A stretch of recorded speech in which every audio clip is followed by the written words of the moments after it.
สบายดีท่านผู้ชมที่เคารพต้อนรับท่านผู้ชมเข้าสู่การรายงานข่าวภาคเที่ยงจากห้องข่าวโทรภาพแห่งชาติลาวพบกันในเที่ยงของวันอังคารที่ 13 มกราคม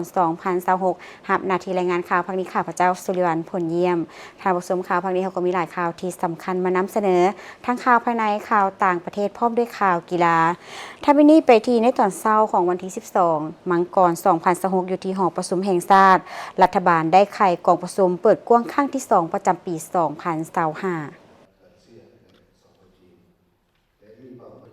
กองประชุมภายใต้การเป็นประธานของทานสอนไซศรีพันดรนายกรัฐมนตรีมีบรรดาทานรองนายกรัฐมนตรีสมาชิกรัฐบาลประธานคณะกรรมการปกครองนครหลวงเวียงจันทน์และบรรดาทานประธานรองประธานคณะกรรมการปกครองบรรดาแขวงผู้ต่างหน้าองค์การจัดตั้งพรรครัฐเทียบเท่ากระทรวงส่วนกลางแนวเล้าสร้างชาติสภาแห่งชาติองค์การตุลาการสหพันธ์นักรบเก่าบรรดาองค์การจัดตั้งมหาชนขันส่วนกลางองค์การกวดกาแห่งรัฐและองค์การกวดสอบแห่งรัฐกองประชุมรัฐบาลเปิดกว้างครั้งนี้ได้พร้อมกันค้นคว้าปรึกษาหารือและประกอบคำเห็นด้วยความเอาใจใส่และความรับผิดชอบสูงต่อหัวข้อสำคัญเช่นบทรายงานการสรุปตีราคาการจัดตั้งปฏิบัติเวียกงานในตลอดระยะ1สมัยผ่านมาและเวียกจุดสุ่มพ้นเดือนปี 2025และเสนอแผนเวียกจุดสุ่มปี 2026และคาดคะเนแผน 5 ปีต่อหน้าของรัฐบาลรายงานความคืบหน้าการจัดตั้งผันขยายมติว่าด้วยสร้างเศรษฐกิจเอกราชเป็นเจ้าตนเองในระยะใหม่ฉบับเลขที่04/กมสพลงวันที่11 เมษายน 2024และผ่านทางมติว่าด้วยการแบ่งปันความรับผิดชอบในการจัดตั้งปฏิบัติว่าด้วยการสร้างเศรษฐกิจเอกราชเป็นเจ้าตนเองในระยะใหม่ฉบับปรับปรุงคือห่างดำรัดว่าด้วยการกำหนดหน้าเวียกและแบ่งปันความรับผิดชอบในการจัดตั้งปฏิบัติแผนพัฒนาเศรษฐกิจสังคมแห่งชาติแผนงบประมาณแห่งรัฐและแผนเงินตราประจำปี 2026และแผนการแก้ไขผลการกวดกากวดสอบรายงานบรรดาโครงการที่สำคัญจำนวนหนึ่งคือการออกแบบก่อสร้างระดมทุนและดำเนินกิจการโครงการทางรถไฟลาวเวียดนามช่วงที่1แต่ตัวเมืองท่าแขกแขวงคำมวนหามูเกียซ้ายแดนลาวเวียดนามระยะทาง147กิโลเมตรในรูปแบบก่อสร้างดำเนินงานและมอบโอน BOT รวมทั้งผลการเจรจาสัญญาสัมปทาน CA ของโครงการดังกล่าวเสนอแผนบริมสิทธิ์ในการก่อสร้างและปรับปรุงเส้นทางในปี 2026โครงการทางด่วนพร้อมทั้งเสนอกลไกและวิธีจัดตั้งปฏิบัติตัวจริงเสนอแผนปฏิบัติตัวจริงในการหันการเก็บรายรับเป็นทันสมัยสำหรับปี 2026ในโอกาสนี้ทานนายกรัฐมนตรีได้กล่าวว่า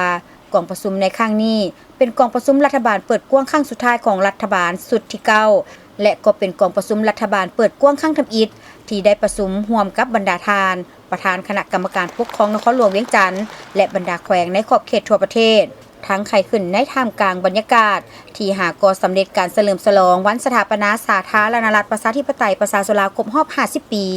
การเฉลิมฉลองวันเกิดประธานไกรสอนพรหมวิหารครบรอบ105 ปีและดำเนินกองประชุมใหญ่ผู้แทนทั่วประเทศครั้งที่12ของพรรคประชาชนปฏิวัติลาวโดยผลสำเร็จอย่างจบงามนอกนั้นได้ยกให้เห็นสภาพการพ่นเด่นที่เกิดขึ้นอยู่ภาคพื้นและสากลยังสืบต่อเข่งห้อนและซับซ้อนโดยเฉพาะแม้นความขัดแย้งทางด้านการทหารเศรษฐกิจการค้าปัญหาชายแดนและอื่นๆซึ่งปัญหาเหล่านี้ยังจะสืบต่อเป็นสิ่งท้าทายและอาจสร้างผลกระทบต่อชีวิตและทรัพย์สินของประชาชนอยู่หลายประเทศทั้งเหตุให้สภาพเศรษฐกิจโลกที่มีความยุ่งยากอยู่แล้วนั้นยิ่งจะสืบต่อเพิ่มความผันผวนและมีผลกระทบเป็นวงกว้างเติมจากสภาพดังกล่าวประเทศเฮาก็ได้รับผลกระทบจำนวนหนึ่งต่อการจัดตั้งปฏิบัติเวียกงานของรัฐบาลโดยเฉพาะปี 2026เป็นปีเริ่มต้นปฏิบัติมติกองประชุมใหญ่ผู้แทนทั่วประเทศครั้งที่12ของพรรคประชาชนปฏิวัติลาวแผนพัฒนาเศรษฐกิจสังคมแห่งชาติ5 ปีครั้งที่10ฉะนั้นจะต้องได้สืบต่อสุมใส่ติดตามอย่างใกล้ชิดในการแก้ไขปัญหาที่เกิดขึ้นเพื่อบ่ให้กระทบต่อชีวิตการเป็นอยู่ของประชาชนพนักงานรัฐกรและการพัฒนาเศรษฐกิจสังคมของประเทศเฮาในโอกาสกล่าวไขกองประชุมทานนายกรัฐมนตรีได้เรียกร้องบรรดาทานที่เข้าร่วมกองประชุมจงได้พร้อมกันเอาใจใส่ค้นคว้าและประกอบคำเห็นอย่างลึกซึ้งต่อปัญหาหัวข้อที่นำมาพิจารณา โดยการเสนอทัศนะย่างกงไปกงมากระทัดรัดมีจุดสุมและมีทางออกที่จะแจ้งชัดเจนเพื่อให้กองประชุมครั้งนี้ได้รับผลสำเร็จตามจุดประสงค์และคาดหมายที่กำหนดไว้แนสาเหตุให้ผลของกองประชุมได้รับการจัดตั้งปฏิบัติอย่างเป็นรูปธรรมและมีประสิทธิผลสูงกองประชุมจะดำเนินเป็นเวลา2 วันจึงจะสำเร็จกองประชุมเวียกงานอัยการประชาชนทั่วประเทศประจำปี 2025 และกองประชุมเวียกงานติดตามกวดกาการดำเนินคดีแพ่งกองประชุมเวียกงานอัยการประชาชนทั่วประเทศประจำปี 2025 ในวันที่ 12 มังกร 2026 โดยการเป็นประธานของทานไสสนะโคตรภูธรหัวหน้าองค์การอัยการประชาชนสูงสุดมีรองหัวหน้าองค์การอัยการประชาชนสูงสุดหัวหน้าองค์การอัยการทหารขั้นสูงคณะนำของการบรรดากรมสถาบันค้นคว้าและฝึกอบรมอัยการองค์การอัยการประชาชนสูงสุดองค์การอัยการประชาชนภาคแขวงนครหลวงเวียงจันทน์องค์การอัยการประชาชนเขตและองค์การอัยการเขตประจำเมืองภายในนครหลวงเวียงจันทน์และองค์การอัยการทหารเข้าร่วมท่านบุญทันบุญทวีไลรองเลขาคณะบริหารงานพรรครองหัวหน้าองค์การอัยการประชาชนสูงสุดได้ผ่านบทสรุปการเคลื่อนไหวเวียกงานอัยการประชาชนประจำปี 2025 และทิศทางแผนการประจำปี 2026 และท่านนางพรเพชรอุ่นแก้วคณะบริหารงานพรรครองหัวหน้าองค์การอัยการประชาชนสูงสุดได้ผ่านบทสรุปเวียกงานติดตามกวดกาการดำเนินคดีแพ่งขององค์การอัยการประชาชนจากนั้นกองประชุมได้รับฟังการประกอบคำคิดเห็นและมีเนื้อในอย่างลึกซึ้งเป็นต้นผลสำเร็จด้านอ่อนข้อคงข้างและซ่องให้เห็นปัญหาข้อคงข้างสาเหตุต้นตอและวิธีการแก้ไขอย่างมีลักษณะวิทยาศาสตร์ให้ถูกต้องกับตัวจริงและกฎหมายตบมาฮอดปี 2024 กฎหมายว่าด้วยการดำเนินคดีแพ่งก็ได้ปรับปรุงใหม่เนาะฉะนั้นภาระบทบาทในการติดตามกฎกาการดำเนินคดีแพ่งขององค์การอัยการประชาชนนั้นเนาะได้เฮ็ดหน้าที่เฉพาะแต่บ่เรื่องที่ติดพันกับสินผลประโยชน์ของรัฐของสังคมของเด็กและบุคคลที่บ่มีความสามารถทางด้านการประพฤติฉะนั้นองค์การอัยการประชาชนสูงสุดย้อนการชี้นำพาของคณะพรรคคณะนำจึงได้เอาใจใส่และยกสูงภาระบทบาทดังกล่าวฉะนั้นกองประชุมดังกล่าวนี้มีความหมายความสำคัญหลายเนาะเพื่อฮัดแน่นเรื่องการจัดตั้งปฏิบัติหน้าที่เวียกงานของอัยการประชาชนในขอบเขตทั่วประเทศเนาะให้ยกสูงภาระบทบาทในเฮ็ดหน้าที่ดังกล่าวนี้เนาะสำหรับมติกรมประชุมใหญ่ที่ทางแผนการปี 2026 นี้เนาะทางกรมกฎกาข้ามขังกระสร้างก็จะได้เอาไปพันขยายเข้าในเวียกงานประจำในปี 2026 ซึ่งจะมีการแบ่งเวียกแบ่งงานเฮ็ดเป็นสร้างเป็นแผนการเฮ็ดเป็นกิจกรรมละเอียดและแบ่งอำนาจให้องค์การในการประชาชนขั้นท้องถิ่นเป็นเจ้าการด้วยตนเองหันเข้าทั่วสั้นสมัยเทอละก้าวพร้อมกันนี้ก็ให้องค์การในการคันลุ่มนั้นเป็นเสนาธิการให้องค์การในการประชุมสุดอย่างแข็งแรงอันนี้แม่นครับเห็นในตอนท้ายของกองประชุมท่านประธานกองประชุมได้ให้เกียรติโอ้ลมและเน้นหนักให้พนักงานอัยการทุกขั้นเอาใจใส่ในหลายประเด็นสำคัญเพื่อยกสูงบทบาทขององค์การอัยการเป็นต้นแมนหีบฮอนผ่านขยายผลสำเร็จของกองประชุมให้กลายเป็นโครงการละเอียดเพิ่มทวีการศึกษาอบรมการเมืองแนวคิดให้มีความจงรักภักดีสัตย์ซื่อบริสุทธิ์และเด็ดเดี่ยวตามปรากฏการณ์ย่อท่อสุ่มใส่ปรับปรุงกงจักการจัดตั้งให้เข้มแข็งสร้างและปรับปรุงกฎหมายว่าด้วยการดำเนินคดีอาญาและกฎหมายว่าด้วยหลักฐานสร้างกลไกให้ประชาชนเข้าถึงการบริการทางกฎหมายได้สะดวกขึ้นและประสานงานกับภาคส่วนที่เกี่ยวข้องอย่างกลมเกลียวจงพร้อมกันพัฒนาเวียกงานอัยการประชาชนให้ก้าวหน้าและทันสมัยท่านผู้ชมหัวหน้ากรมตำรวจจราจรกรมใหญ่ตำรวจกระทรวงป้องกันความสงบได้แถลงข่าวต่อสื่อมวลชนในระยะส่งท้ายปีเก่า 2025 และต้อนรับปีใหม่ 2026 ในระยะ 5 วันอันตรายทั่วประเทศมีอุบัติเหตุเกิดขึ้นทั้งหมด 172 กรณีมีคนเสียชีวิต23 คนจากอุบัติเหตุครั้งนี้ในระยะเฉลิมฉลองส่งท้ายปีเก่า 2025 และต้อนรับปีใหม่ 2026 หรือระยะ 5 วันอันตรายนับแต่วันที่ 29 ธันวาคม 2025 52มังกร2026ทั่วประเทศมีอุบัติเหตุเกิดขึ้นทั้งหมด172กรณีเพิ่มขึ้นจากปีกาย2กรณีพาหนะเปเพ302คันลดลง13กรณีคนได้รับบาดเจ็บ277คนลดลง2คนมีคนเสียชีวิต23คนหญิง8คนเพิ่มขึ้น6คนสำหรับอยู่นครหลวงเวียงจันทน์ระยะ5วันอันตรายมีอุบัติเหตุเกิดขึ้น39กรณีเพิ่มขึ้น19กรณีพาหนะเปเพ75คันเพิ่มขึ้น32คันคนได้รับบาดเจ็บ49คนเพิ่มขึ้น26คนมีผู้เสียชีวิต9คนหญิง3คนเพิ่มขึ้น8คนสำหรับแข็งที่เกิดอุบัติเหตุหลายกว่าหมู่ก็แม่นแข็งก็แม่นนครหลวงอีกกัน2แม่นสวรรณเขตเนาะเกิดขึ้นอยู่23ราย3แข็งอีกกัน16ราย4หลวงพระบาง15 5อัตตปือ15ถือว่าอัตตปือนี่ก็เป็นแข็งคนเมืองบ่หลายเนาะแต่ว่าในนี้ก็เห็นว่าเกิดอุบัติเหตุจำนวนหลายอยู่แข่งที่มีคนเสียชีวิตหลายก็คือได้หับโหนกันมันนครหลวงเนาะมีเก้าคน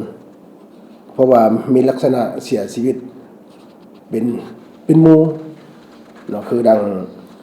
มือวันที่29เนาะอุบัติเหตุรถจักรตำท้ายรถบรรทุกเสียชีวิต3คนขี่ซ้อนกัน2คนเราพวกขังผู้ขับก็เป็น3คนแล้วในนั้นก็รถยนต์ตามท้ายรถทีบ2คนแล้วแข่งสวรรณเขตห้องอันดับต่อมาเสียชีวิต4คนแข่งสัญญาบุรีแข่งหลวงพาเสียชีวิต2คนเนาะแข่งละ2คนนอกนั้นยังมีอุดมไซมีบ่อแก้วหลวงพระบางไสสมบูรณ์จำปาสักเสกองแข่งละ1คนและงานการเฉลิมฉลองทรงท้ายปีเก่า2025และต้อนรับปีใหม่สากล2026คณะภาคคณะกรมตำรวจจราจรสมทบกับกรมขนส่งกระทรวงโยธาธิการและขนส่งได้เอาใจใส่ลงติดตามกฎกาและสุกยุเจ้าหน้าที่ตำรวจจราจรที่ลงปฏิบัติหน้าที่อยู่แต่ละจุดกฎกานอกนี้เจ้าหน้าที่ตำรวจจราจรยังมีการโฆษณาเผยแพร่ปลุกจิตสำนึกให้เคารพกฎระเบียบจราจรในขอบเขตทั่วประเทศโดยได้ลงโฆษณาอยู่โรงเรียนสำนักงานองค์การตาม3แยก4แยกและเส้นทางที่สำคัญมีการติดป้ายโฆษณาปลุกจิตสำนึกตามเส้นทางและสถานที่สำคัญต่างๆโดยความรับผิดชอบสูงผ่านการจัดตั้งปฏิบัติเวียกงานตัวจริงพบเห็นผู้ละเมิดกฎระเบียบจราจรในทั่วประเทศทั้งหมด 1,177 คนได้ศึกษาอบรม816คนกรณีละเมิดหลายกว่าหมู่แม่นบ่มีใบอนุญาตขับขี่209กรณีบ่ใส่หมวกกันกระทบ191กรณีบ่มีใบกวดกาเทคนิค119กรณีดื่มสิ่งมึนเมาแล้วขับขี่20กรณีและกรณีอื่นๆ639กรณีเส้นทางที่เกิดอุบัติเหตุในขอบเขตเส้นทางเกิดอุบัติเหตุมันขอบเขตอยู่ในเทศบาลเกิดจำนวนหลายมี113รายก็มีผู้เสียชีวิต18คนนอกเทศบาล19รายเสียชีวิต5คนอันนั้นมันถือว่าขอบเขตเส้นทางที่มันเกิดอุบัติเหตุเส้นทางอยู่ในนี้มีอยู่เส้นทาง13เหนือ5รายเส้นทาง13ใต้6รายแล้วก็เส้นทางหลวงของแข็ง46รายเส้นทางของเมือง29รายสาเหตุที่พาให้เกิดอุบัติเหตุยังแม่นลักษณะคือเก่า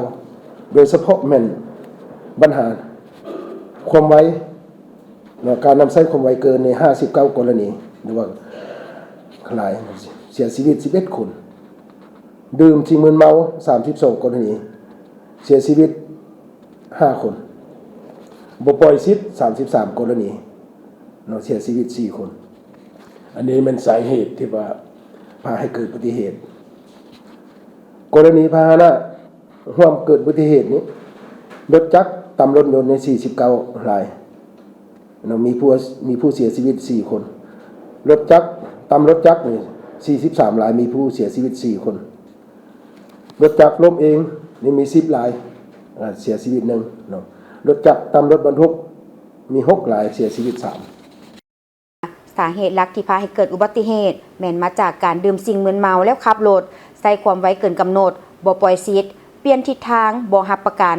สิงขึ้นหน้าบ่รับประกันสภาพเทคนิครถและอื่นๆเวลาเกิดอุบัติเหตุส่วนหลายเป็นตอนกลางเว้นและกรณีเกิดอุบัติเหตุส่วนหลายแม่นรถจักรต่ำรถใหญ่เฮ็ดให้เสียชีวิตเป็นอันดับหนึ่งรองลงมาแม่นล้มเองและอื่นๆพร้อมนี้ทานยังได้เรียกร้องให้ทุกภาคส่วนการจัดตั้งภาครัฐและเอกชนจงเป็นเจ้าการศึกษาอบรมแนะนำให้เคารพกฎจราจรผู้ขับขี่จงมีสติในเวลาขับขี่พาหนะจงปฏิบัติกฎจราจรอย่างเข้มงวดลดพรการนำไส้ความไว้เกินกำหนดดื่มบ่ครับส่วนผู้ปกครองก็ช่วยแนะนำตักเตือนติดตามลูกหลานของตนเองในการขับขี่พาหนะเพราะปัจจุบันยังเห็นมีหลายนักเรียนขับขี่รถจักรบ่ใส่หมวกกันกระทบและแล่นรถไว้ในตัวเมืองศูนย์วัฒนธรรมจีนประจำลาวจัดกิจกรรมภายใต้หัวข้อสบายดีประเทศจีนเพื่องานโฆษณาการท่องเที่ยวและดูหนาวเข้าร่วมกิจกรรมครั้งนี้มีทานวีระวงศ์เลขาเอกแผนกการเมืองสถานทูตสาธารณรัฐประชาชนจีนประจำสาธารณรัฐประชาธิปไตยประชาชนลาวท่านเฉลิมคำแพงวงศ์รองประธานสมาคมธุรกิจท่องเที่ยวลาวท่านจูยี่ปินอำนวยการสำนักงานขายสายการบินไชน่าเชลเทิร์นแอร์ไลน์ประจำนครหลวงเวียงจันทร์พร้อมด้วยภาคส่วนที่เกี่ยวข้องท่านนางโจซุนลี่ต่างหน้าศูนย์วัฒนธรรมจีนประจำลาวไคฮู้วาศูนย์วัฒนธรรมจีนประจำสาธารณรัฐประชาธิปไตยประชาชนลาวได้จัดงานโฆษณาการท่องเที่ยวขึ้นในครั้งนี้เพื่อเป็นทางเลือกให้แก่นักท่องเที่ยวที่มีจุดประสงค์อยากไปท่องเที่ยวที่ประเทศจีนโดยเฉพาะโลกแห่งน้ำแข็งและหิมะในฤดูหนาวของประเทศจีนความสัมผัสกับความงามของหิมะที่ให้ความเพลิดเพลินให้ความสุขและสร้างความทรงจำอันแสนงดงามร่วมกันในสุดปีผ่านมาอุตสาหกรรมการท่องเที่ยวน้ำแข็งและหิมะของประเทศจีนได้เติบโตอย่างว่องไวพื้นที่ต่างๆทั่วประเทศจีนได้พัฒนาแหล่งท่องเที่ยวน้ำแข็งและหิมะที่มีเอกลักษณ์เฉพาะของไผ่ลาวผู้ซานปายและฮาร์บินในภาคตะวันออกเฉียงเหนือของจีนด้วยทิวทัศน์หิมะอันงดงามตระการตาและสิ่งอำนวยความสะดวกที่หลากหลายให้กับการลินสกีได้กลายเป็นสถานที่ที่ได้รับความนิยมจากนักท่องเที่ยวทางภายในและต่างประเทศอาเลอไทของแขวงซินเจียงเป็นที่รู้จักกันในนามแหล่งกำเนิดการลินสกีอยู่ที่นี่สามารถสัมผัสกับความม่วนซื่นของน้ำแข็งและหิมะแบบดั้งเดิมและบริสุทธิ์ที่สุดภูเขาหิมะมังกรยกที่แขวงยูนนานได้เปิดโอกาสให้กับนักท่องเที่ยวจากภาคใต้ได้เพลิดเพลินกับความเย็นสดชื่นของน้ำแข็งและหิมะท่ามกลางแสงแดดที่อบอุ่นทรัพยากรการท่องเที่ยวน้ำแข็งและหิมะในฤดูหนาวที่อุดมสมบูรณ์และหลากหลายเหล่านี้เปรียบดังรูปม่วนอันงดงามตระการตาที่ล้อทาทุกทานได้ไปสัมผัสด้วยตนเองในประเทศจีนการท่องเที่ยวน้ำแข็งและหิมะในฤดูหนาวนั้นบ่ได้เป็นเพียงแต่การชมวิวหรือลินหิมะเท่านั้นแต่มันยังได้แสดงให้เห็นถึงวิถีชีวิตอีกรูปแบบหนึ่งพวกเขาสามารถลินสกีท่ามกลางภูเขาสูงสัมผัสกับความไวและความตื่นเต้นผ่านสายลมสามารถลินตามแคมแม่น้ำชมกิ่งไม้ที่ประดับด้วยน้ำค้างสัมผัสกับความมหัศจรรย์ของธรรมชาติสามารถเข้าร่วมเทศกาลน้ำแข็งและหิมะได้อย่างคึกคืนม่วนซื่นสัมผัสมนต์เสน่ห์ของวัฒนธรรมพื้นบ้านอันหลากหลายอีกด้วย การช่วยเหลือปรับปรุงและก่อสร้างห้องน้ำให้แก่โรงเรียนประถมสมบูรณ์ดงหมากคายเมืองไซธานีนครหลวงเวียงจันทน์แม่นหนึ่งในการช่วยเหลือที่มีความสำคัญและมีผลประโยชน์โดยกงต่อเวียกงานการศึกษาของโรงเรียนโดยได้รับการช่วยเหลือการสร้างโรงเรียนของโครงการมหาวิทยาลัยกุนซันสาธารณรัฐเกาหลีนี่เป็นครั้งที่ 3 ที่โครงการมหาวิทยาลัยกุนซันสาธารณรัฐเกาหลีได้ให้การช่วยเหลือพื้นฐานโครงล่างของเวียกงานการศึกษาซึ่งในปี 2025-2026 ทางโครงการแม่นได้ช่วยปุกห้องน้ำได้มูลค่าเกือบ 60 ล้านกีบการมีส่วนร่วมในการช่วยเหลือพื้นฐานโครงล่างโดยเฉพาะก็แม่นการปลูกสร้างห้องน้ำให้กับโรงเรียนแม่นกิจกรรมอาสาสมัครเพื่อการศึกษาและได้เลือกเอาโรงเรียนที่ต้องการการปรับปรุงสภาพแวดล้อมและความช่วยเหลือที่แท้จริงจึงได้ให้การช่วยเหลือโรงเรียนแห่งนี้덕마카이 초등학교의 교육 환경을 개선하는 것에도 저희는 관심이 있습니다. 그래서 예산을 절감을 해서 이 학교에 부족한 시설이 무엇인가를 파악을 했고 그 중에 하나가 화장실이라는 것을 저희들이 알게 되었습니다. 그래서 예산이 부족하지만 저희들이 아껴서 화장실을 새로 개축하는 것이 좋겠다. 그래서 화장실 건설 비용을 저희들이 지원하게 되었습니다. 예, 저희들이 해외 봉사를 할 때 교육의 효과가 가장 큰 학교를 선택을 합니다. 그래서 동막하이의 여러 초등학교 중에서도 교육 환경이 안 좋고 저희들의 교육 봉사가 필요한 학교를 저희들이 찾아봤습니다. 그래서 동막하이 초등학교가 저희들의 도움이 가장 필요한 학교라는 것을 저희들이 알게 되었고 추천을 받았고 그래서 동막하이 초등학교를 선택하게 되었습니다. ข้าพเจ้าก็รู้สึกภาคภูมิใจที่สุดโรงเรียนของพวกเฮาได้รับห้องน้ำหลังใหม่เพราะว่า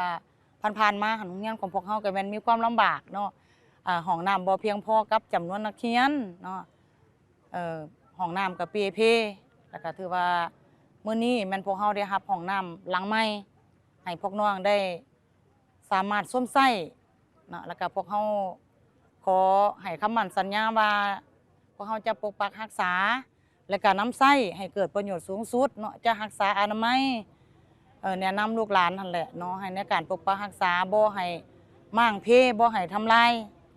ให้สามารถนำมาใช้ได้ในระยะยาวต่อๆไปแล้วก็ขอบใจทั้งโครงการเพิ่นเนาะหรือว่าโรงเรียนจากทางวิทยาลัยคุณสั้นที่ได้ให้การช่วยเหลือพวกเฮาหันมาตลอดแล้วก็หวังอย่างยิ่งว่าในอนาคต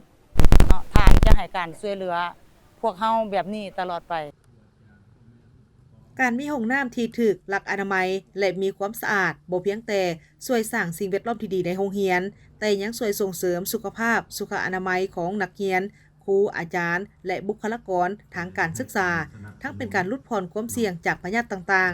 ๆนอกจากนั้นการช่วยเหลือดังกล่าวยังเป็นการสะท้อนให้เห็นถึงความเอาใจใส่ต่อกับการศึกษาและพัฒนาเด็กน้อยอย่างรอบด้านซึ่งเป็นพื้นฐานที่สำคัญในการสร้างทรัพยากรมนุษย์ให้มีคุณภาพในอนาคต ท่านผู้ชมจากนี้ไปติดตามสถานการณ์ข่าวต่างประเทศพร้อมด้วยข่าวกีฬา